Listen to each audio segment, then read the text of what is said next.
Welcome to Lauren Squared. Season 2. Welcome back. Welcome. Do you know what I really think we need to do? Go back to basics and just talk about darts. Yeah, why not? It's only taken us 2 seasons. Let's actually talk about the actual things that enable us to do. Those pointy things. Those 3 pointy things. Yeah. Today's episode is going to be all about equipment and technique, which everybody is a part of. This is for everybody. Okay, and disclaimer, we're not professionals. Oh no, this is not like how to throw your dart or how to hit a 90 plus average, because I'm yet to do that. So, you know, if anyone knows how to do it, please let me know in the comments. We'll take that on board more.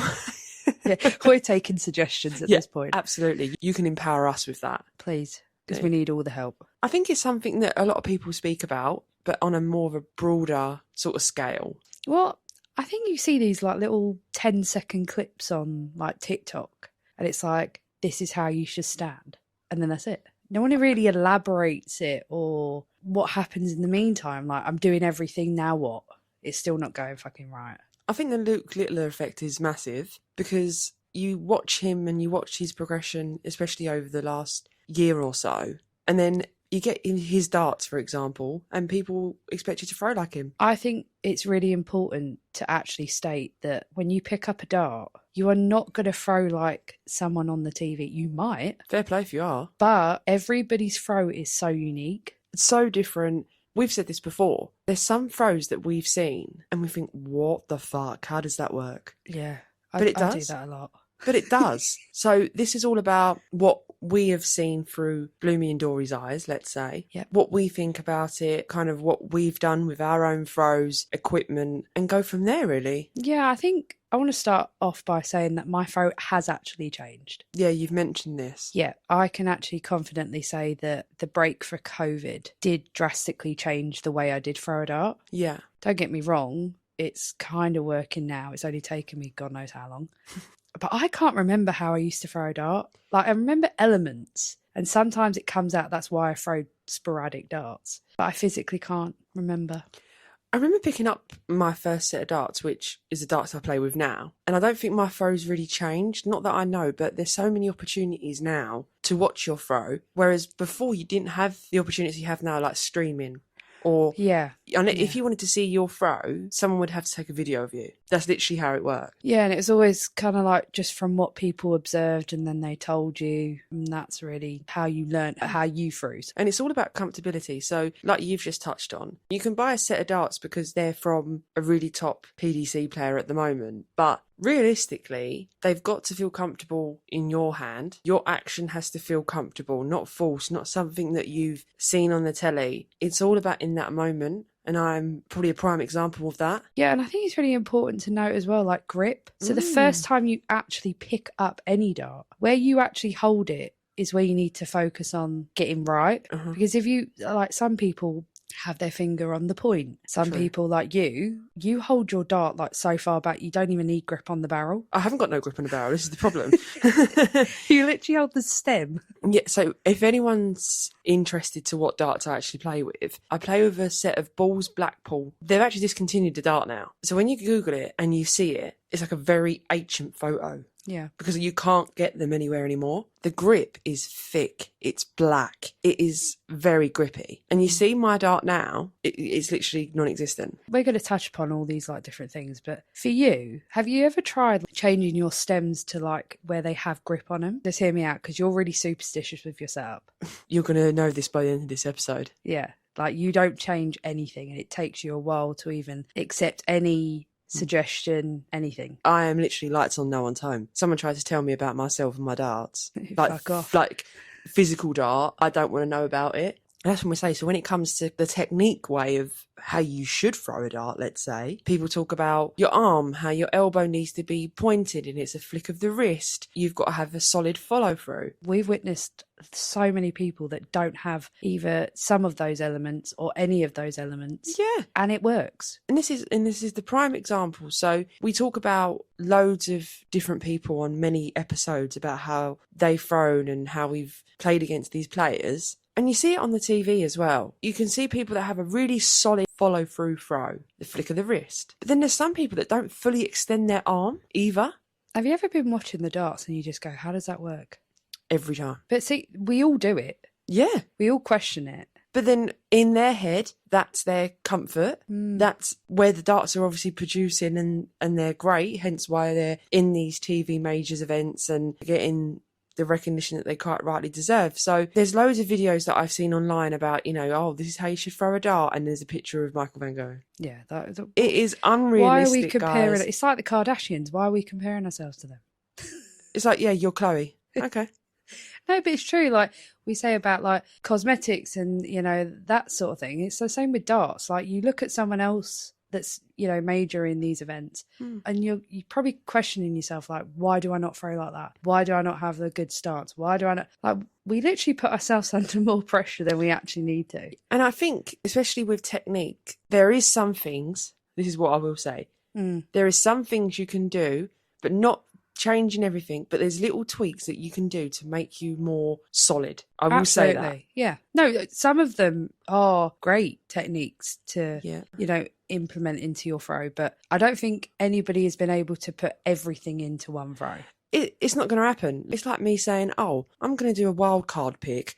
I want Michael van Gerwen's stance, but I want Luke Humphries' throw, and I'd like to give it like Gervin Price. Yeah, do you know what I mean? It's like, no.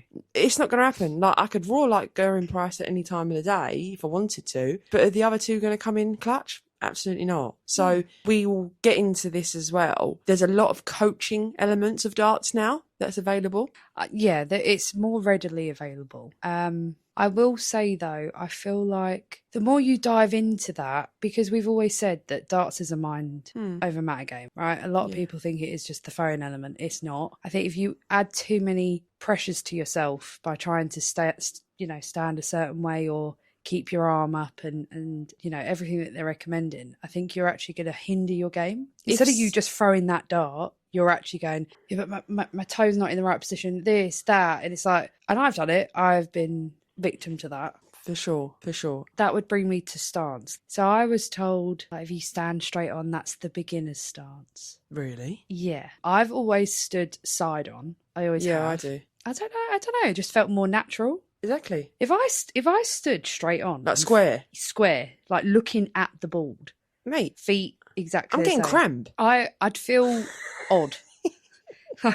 I would feel weird. So I've always stood straight on. I think it sounds really weird, but my own analysis of my game, like if I stand too side on, I feel constricted. But then if I don't stand side on enough, I feel too far away. So you're in your head. I don't know. But this goes back to the previous episode, right? I have a very static throw. Your stance is very solid. There is no movement. Yeah. In your feet, in your kind of shoulder neck region. It is literally just your arm. All the regions. And it's lovely to see. And there's always been that thing you could hear about before from people that have commentated on games, or they have their opinion about stances and technique in general. There is a lot of people that will turn around and say, if your body is still and solid, you will throw probably a more straighter dart because your frame is more solid. There's no movement, there's no additional joltness. I think it's all on the day, most of the cases. Yes, if you put in the practice and the effort, naturally, yes, your arm is going to become more muscle memory, let's say. Muscle memory is very important. It is. Throwing a dart. Correct. I don't aim. Neither do I. Do you not have any ounce of aiming? My eyes. My eyes. My eyes.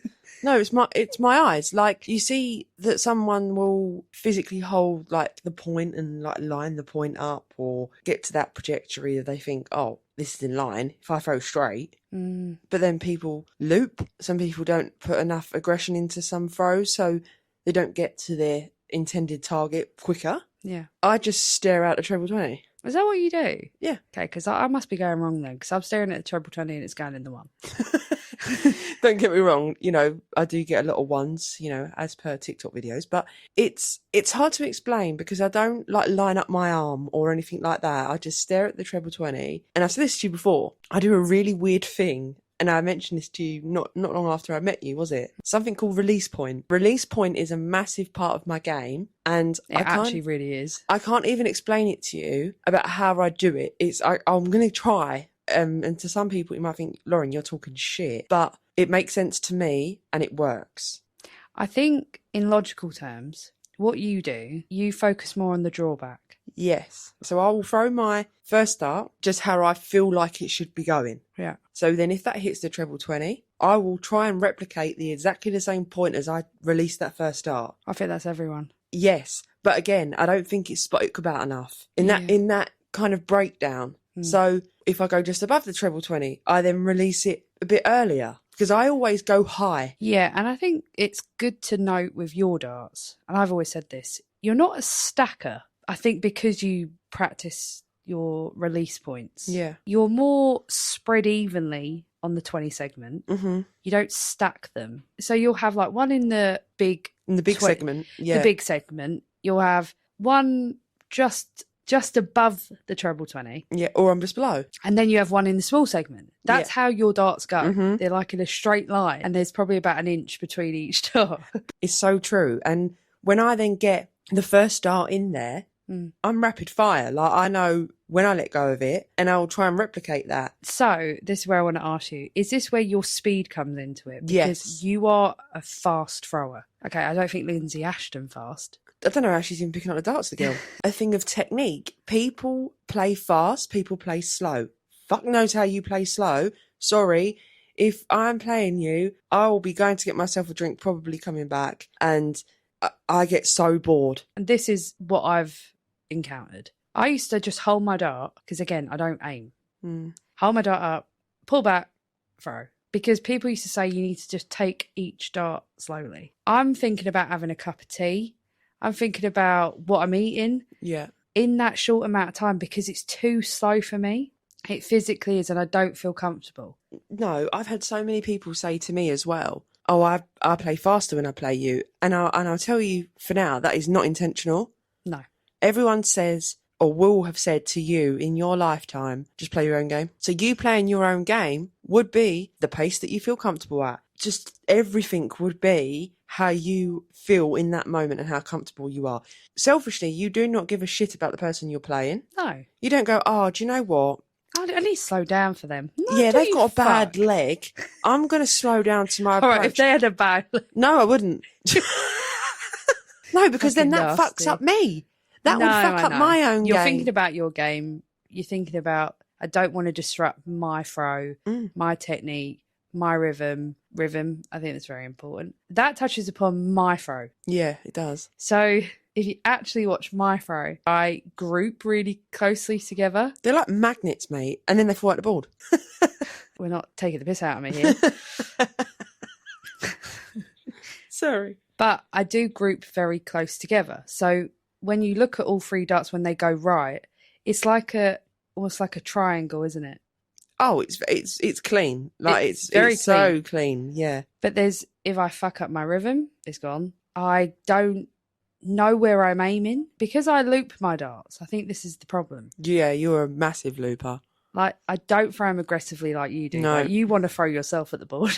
Sometimes I'm very I could throw an hedgehog at this point, you know what I mean? So concerned at sometimes, like. Who's pissed you off today? But, like, my eyes have to aim higher. Because you know, the trajectory of it is going to go down and hopefully fall in the treble. So, yeah, like, regarding technique, yes, there's a way you should stand, or people think you should stand. There's a way that you stand and you throw and you feel comfortable, and then it pays off. But then there's another technique of how you keep your head. Yeah. That's a skill, mate. That's another whole series, I think. Fuck, it's just too much. But I think for anyone listening that is getting into darts or struggling, like, learn from me, because I just struggle every day. Day in the life. I would just say that I think starts is important. Yes, I agree. Right? I think you speed yourself up as well, and I don't think that's even humanly possible. I get excited. You get excited. I'm like, oh, treble 20. Oh, treble 20. The last one will probably be going out the window to next door neighbour. If I took a snapshot of you in motion when that dart leaves your hand, you're about a metre closer to the board, right? You've actually like thrown yourself. It's basically a foul throw, guys. No, your feet are planted. It's like you lean with it. It's like I'm going with this start right now. I think for me as well, I didn't really notice that until you had said it. So when I look back at some games and I go, my third dart was fucking bollocks today. Yeah. And then you'll go, well, because you threw yourself. But I've made an actual effort when we do practice at home, or I do the bits on the Scolia, for example. I will try and keep that foot planted. As long as you can. As long as I can. But I'm still very fast at going to retrieve my darts as well. You're just on like rapid speed. You know, you've identified that your third dart is just as important as your first. Yeah. Because you are a heavy scorer, you've got to remember that. Like, don't throw yourself with it, because you're going to go pick them back out of the board. So yeah, it's true. You know, there is that safety net. But us women, we've got a lot of like, you know, junk in the trunk and boobs. There's a lot to deal with right now. Some of us, you know, not us flat chests, but there are some people that have got, you know, they've got a big shelf. Yeah, it's like hips, you know. Yeah. Women are just superior. Absolutely up the girls. But we do, like, in a sense of a throw, stance. Are we wearing the right fucking bra? Oh, do you know what? Have you been at like a competition or something? Like, I've been at county before, and your fucking bra strap won't stop dropping. I think we've all got them, like, you know, county knickers. I've had to do it. I've had to have a county bra, county knickers, and county socks because I'm not having any disruptions while I'm up there. Yeah, it's true. But that's another thing to think about when we're talking about technique and stance and stuff. Are you comfortable in what you're wearing? Yeah. There is some women out there that have to maybe find that happy medium in the comfortability side. Because, for example, if you've got a good set of tits, right? Let's be honest now. Yeah, listen to me. If you've got a great rack, you're going to put some pressure on your back. Yeah, but that naturally does that. So imagine like... I've got a bad back and I ain't got nothing. Imagine if you leant forward with your throw as well. You're on the floor. Good night. You've got some cushion. You've got some cushion. And this is the only thing for the girls, you know, big up the girls. We've always got a soft landing. Yeah, do you know what I mean? Well, you haven't. No, I haven't. I'll probably break my chin or something, break my jaw in the process. Sorry. Cursed. But that's even, let's say, weight loss.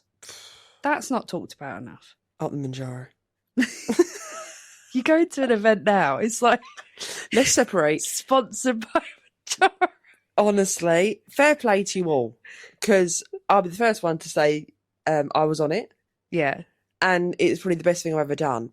But this is where I mention it, because we were really worried. We've got friends that have... But not even on Manjaro, let's say. Like people I've known that have lost weight by doing it the proper way, the grafter way. Not the proper way, but... proper way in a sense of the they've gone natural and way. exercised properly and they've ate well. And, you know, I've managed to eat what I could eat and still lose 5 stone, but we move. But it does take toll on your darts. It does. Because if you drastically lose weight as well, you have a balance issue. Because remember, you could have been, let's say in April, you were 15 stone, but then in September, you're 10 stone. Do you know what I mean? That does a lot, like your arms, like the muscle tone. There's a lot, and I don't think people talk about it enough, and that's what we were really worried about when you were playing. Yeah, and I didn't know how that was going to go, and we both said that, didn't we? Yeah. But touch wood, I've actually played some of the best darts of my life, being on that and losing weight and stuff. So there's a lot of things in the women's perspective. And again, that's what we are. We are a women's dart-related podcast and give you all that spiel. No one wants to say the words boobs or your backside or periods or menopause, but we will. And I think this goes on to actual setups. Yeah. So I've been around people that have said that women should use front-weighted darts. Right? Excuse me? So it baffles me because some of the things you come out with, if someone's told me this, I'm like, right, find me this fella because it is just not We're gonna okay. knock him out. We're gonna throw some hands. You were quite alien to when I like reference things. Oh goodness me. But then it actually irritates me about you because you seem to have thrown with the same fucking darts, the same crappy fucking stems for the last however many years until you changed them. Yeah. And you're that good. It's like, just fuck off right now. You're pissing me off. But I've had comments where it's people have said, oh, women should use front weighted darts. And I'm talking about, for people that don't know, the kind of bulbous darts, like a Luke Humphreys dart. A Shaggy dart, maybe a Scott Williams dart. Yeah, so a Luke Humphreys dart's a good example because I'm pretty sure they are front weighted, but they've got a very short barrel. But because women loop darts or they don't throw them correctly, this is what I've heard. This is what and blows you've probably my heard mind. it as well, or it's like women you should use front weighted darts because they correct themselves in the air. They provide the power because women can't throw hard enough. I'm subject to saying fuck you all because I throw a straight barrel and I always have. Up the Richie Head house. But now Richie Head house. Up the shit house. I've always diverted that comment and I was like, no, I'm going to prove you fucking wrong. And I love a straight barrel dart. Yeah. Evenly distributed. I don't give a shit about the fucking grip. Being comfortable with what you're throwing with. And you said about equipment and setup. Setup's massive. When I got my darts given to me, my mum used to play with short stems and just standard flights. Yeah. So naturally, when I started putting my setup together, that was the only thing I had on hand. Yeah, because it's what you had reference to. Yeah. So I always played with a short stem and used to be ruthless flights. Typical pub player, red, white, and blue. That was sorry. Did you have right? Because this is. Is this a deal breaker? Like, I'm actually going to throw something at you right now. It's been a great podcast, guys. Lauren is deceased. I'm gone. Right. Did you just say that you had those multicoloured setups on 3 darts? No. So one barrel shaft then was red, then one was blue, one was white. Could I just ask, what is wrong with you?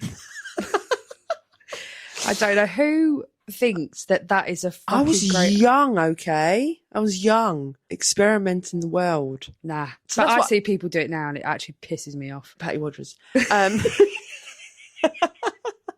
Love you, Patty. That is what my setup was. And I played with that setup. So I got picked up by L-Style when I was playing really well, when I started taking darts seriously as a youth player. We were very fortunate to get the equipment given to us. Because they're expensive. Oh, mate, you need a mortgage for some flights. Up the L-Star if you need to sponsor us, let me know. But they're a great company. They are substantial. They have some great products. Still, short stem, but white and blue. And ever since then, I will play with white and blue. Don't at me. I will not be having any other colour. But if, for example, I had 3 sets of flights, right? And they were done, like they were just battered and bruised.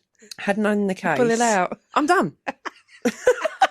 Get me on the first train home. I'm going home. Don't be so fucking dramatic. No, that's real. No, you're just fucking dramatic. It's a joke. But it's true. So I'm really superstitious about my setup. And it only occurred to me when I used to play Men's Super League and Clive Barden, one of our dearest friends. And I put his setup, as in stems and flights, on my barrel. They felt lovely. He was like, I'll get you some. And I was like, yeah, all right. Put mine straight back on, the standard flight. He actually bought them for me, and Emma Little, love you.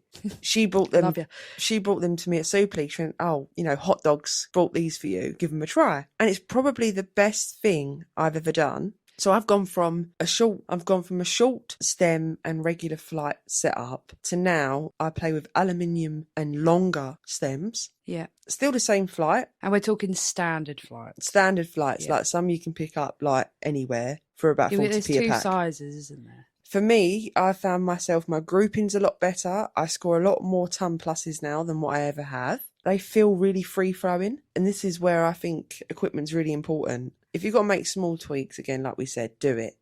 But only if you feel like it's going to make a good impact on your game. Yeah, I mean, we need to sign a petition, guys, because the next step that we need to get Lauren to change is her points. No. Because they're as blunt as arseholes.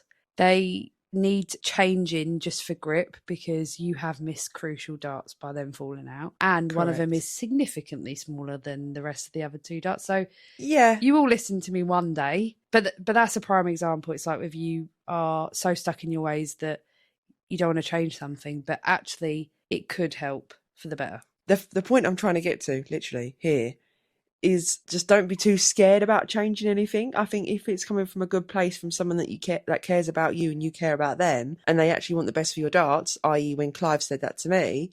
Yeah. If it's a random person, you'd be like, no, absolutely. I was like, okay, let me just try it. And I actually tried them on that Super League game that Emma had given them to me. And I was feeling silky. And I hold my dart from where my stem screws into my barrel. Yeah, the little hole. The little hole that you see in aluminium stems when you tighten them up. That is where I hold my dart, for reference. You don't understand how it works, but it makes sense to me. But going to my points, and like you just said, there's a story behind my points. So for the listeners, I know there's quite a lot of ex-county London players that listen to the pod. The secret listeners, would like to call them. And there was a caller called Alex Day. And to me, he was God. I called him God. He was a massive influence in me starting to play darts from London youth level going forward. The best guy I've ever probably met in my life, and I'm not really a fan of men. Rude.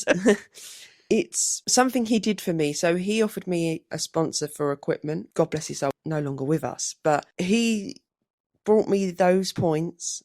He brought me a pair of Vans, because he was known as, this guy had some serious shoe game. And he was unbelievable. Like, again, one of the nicest men I've ever met in this world. And they're the same points that are in my darts. And it's got my initials on them. So to me, I get attached.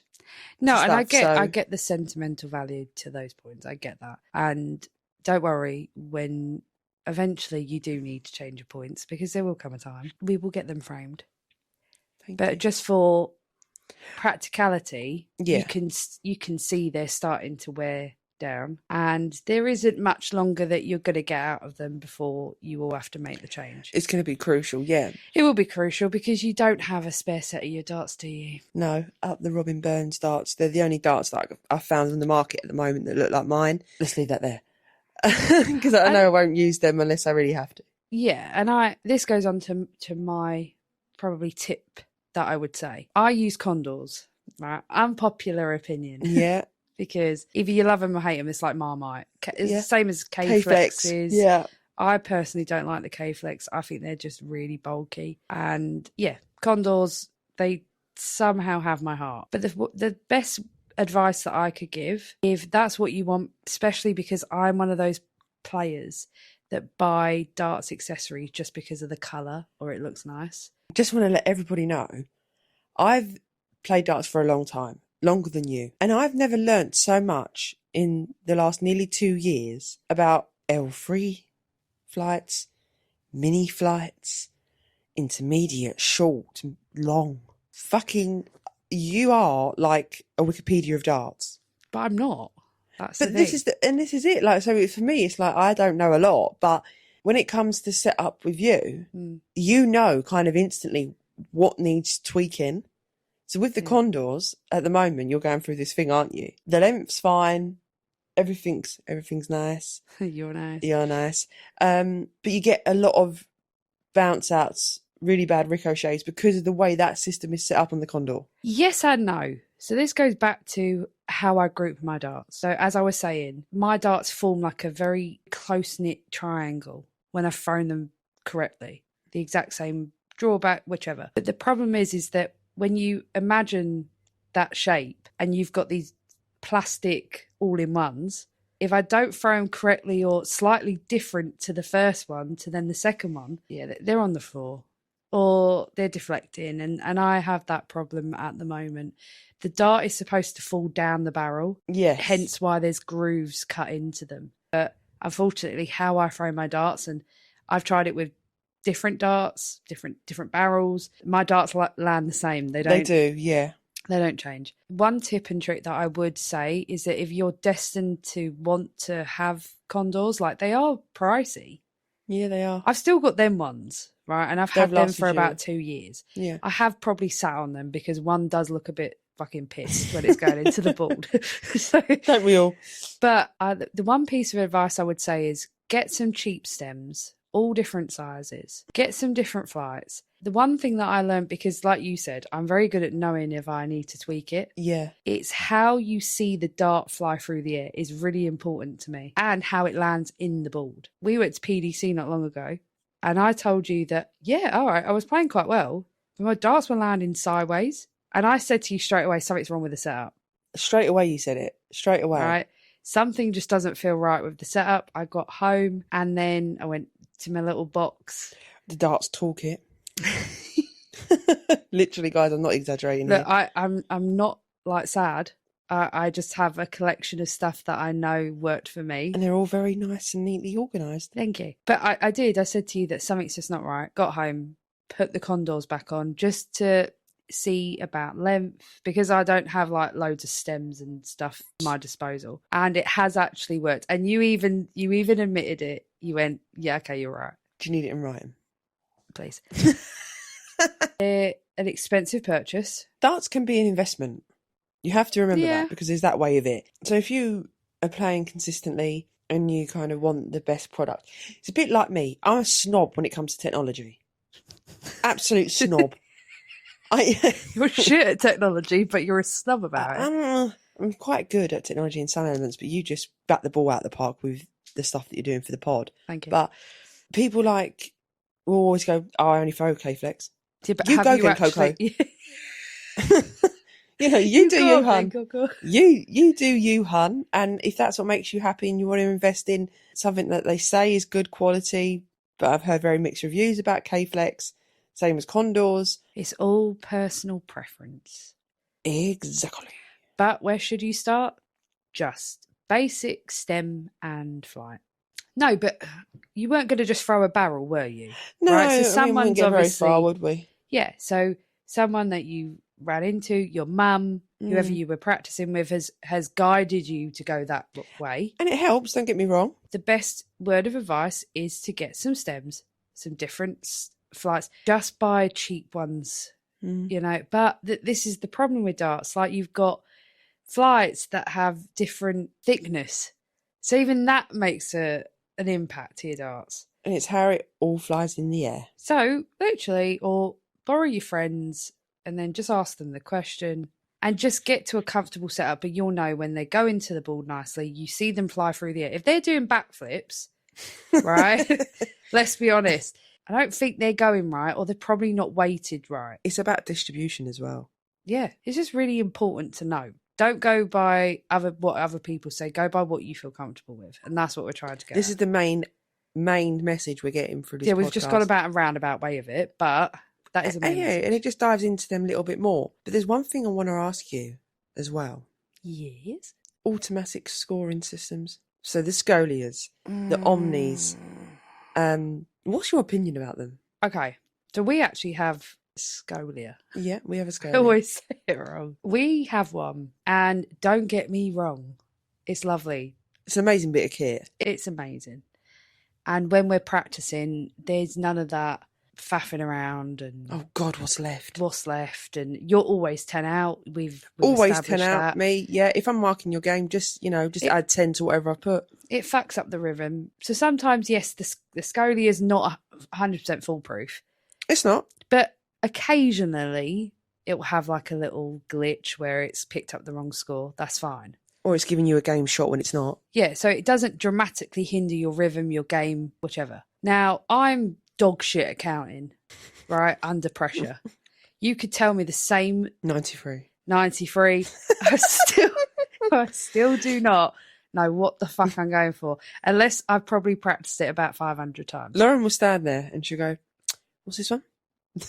Yeah. So, don't bother asking me. And then you go, because- "Oh, I've got it. Yeah, but it takes me like the 717th time. I'll Yeah. go, it's there. I There it is. remember it. Then Wednesday I won't remember it. But that's fine. That's me. The only problem with the Scolia is it takes the element of you actually having to count.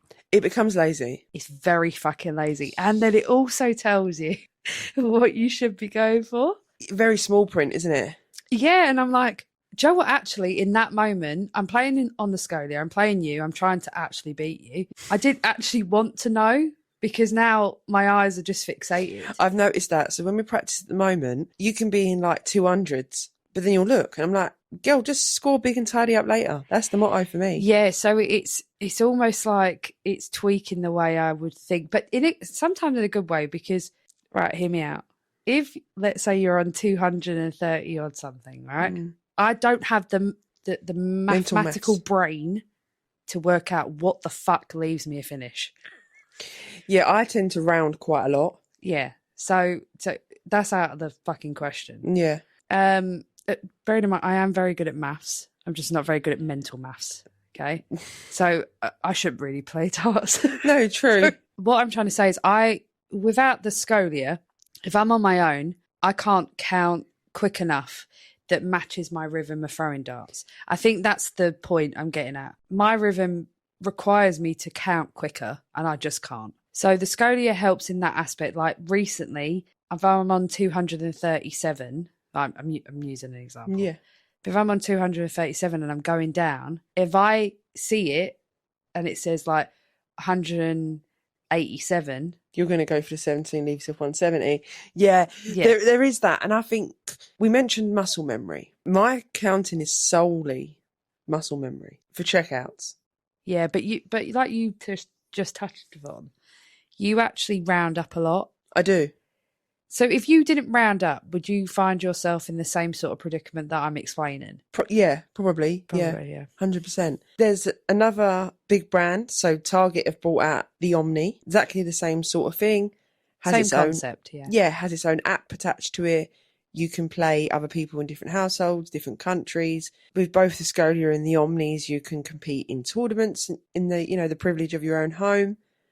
You can play games like cricket, power scoring, 1-2-1, the sort of things that you would do while you're out and about with your friends, like in the pubs and the clubs, whatever. But I don't think nothing beats a bit of pen and paper because it helps. I 100% agree with you. Pen and paper is actually sometimes just a lot better. But then it comes to the element of people's expectations with chalking. I personally don't like when I've gone to Super League or I've gone to the pub league, especially like pub league, and someone's getting their ass off of you because you're not counting quick enough. I think people need to be fucking kind. It happens, yeah. Right? Especially when you can chalk better standing about 10 metres away than you can doing it up there. It's a whole different lot of pressure, I feel, because when you're playing, you don't really feel a lot of pressure. But it's the marker because you don't want to fuck it up for the people that are playing. So yes, there's a massive stigma around, I think, these AI scoring systems, let's call it that because that's what it is. So when it comes to competition or Super League or what, some of the things you've touched on, some women will naturally not go and mark. Oh, have you seen that? Why do you see so many events? People will go around with something on their back saying a £5 for a chalker, and they'll charge £5 to the people there because many reasons. It might not be the case of the counting element, but a lot of women, including myself, I will very rarely mark.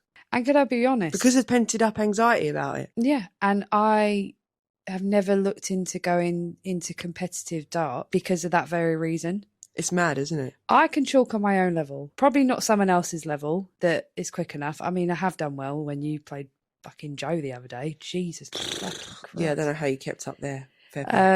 It's probably just a lot of self-doubt that you can't do it as quick as you can. You probably can. Yeah. But then you make one mistake and then you make 50. You literally make the first one, then you doubt yourself, and then you just absolutely go to shit after that. And then you're worried about, how are the players feeling? The people that are behind maybe watching the game and then they're mugging off the marker. Like, it happens more than what you think. Yeah, and I am like over the moon that PDC now have chalkers. For sure. And it would be lovely to see, like, let's say the WADC kind of get into that realm. I know it's hard. It's based on numbers and stuff. There's quite a lot and I do get it. It. I know it's completely hard to execute something like that, and the PDC have done really well to continuously make that happen for 2 events at the end, wasn't it? It's been a few weekends now that we've got away with not marking. So it's lovely. So it would be nice to see others kind of get on that bandwagon because I think you'd actually get better games out of people. And more entries. 100%. But that last thing I wanted to touch upon is follow through. Excuse me? Not that follow through. Talking about darts, sorry. You dirty bastard. Follow through. Do you believe in it or do you not? Ooh. Now, bearing in mind, the reason why I say do you believe in it or not? Sometimes I do it, sometimes I don't.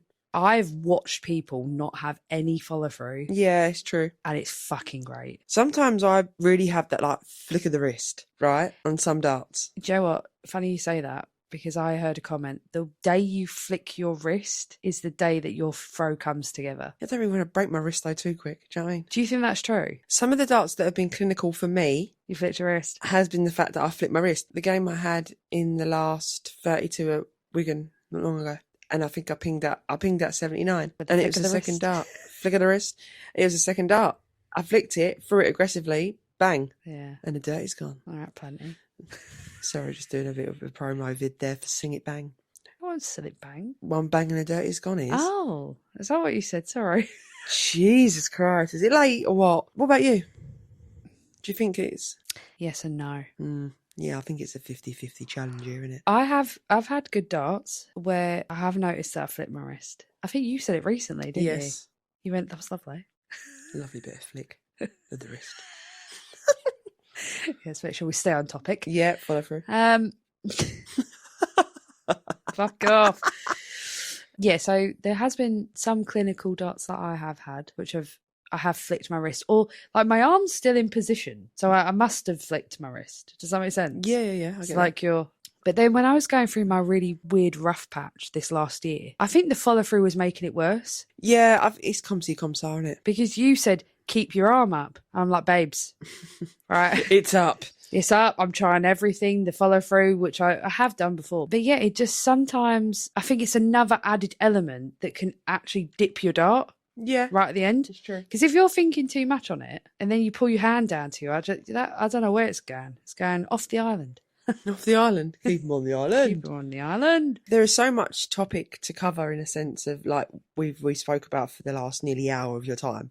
We've got the element of technique, how we stand, how as women we have to maybe adjust to try and make this work for different factors. And then you've got equipment, so how things fly for us, if we maybe need a little bit of extra weight on the barrel, if we need to have a lighter weighted barrel. Yeah. How long do we need these darts? Because I've seen some javelins. Have you seen Laura Turner's darts? I've seen them. Jesus H. Christ, they're javelins.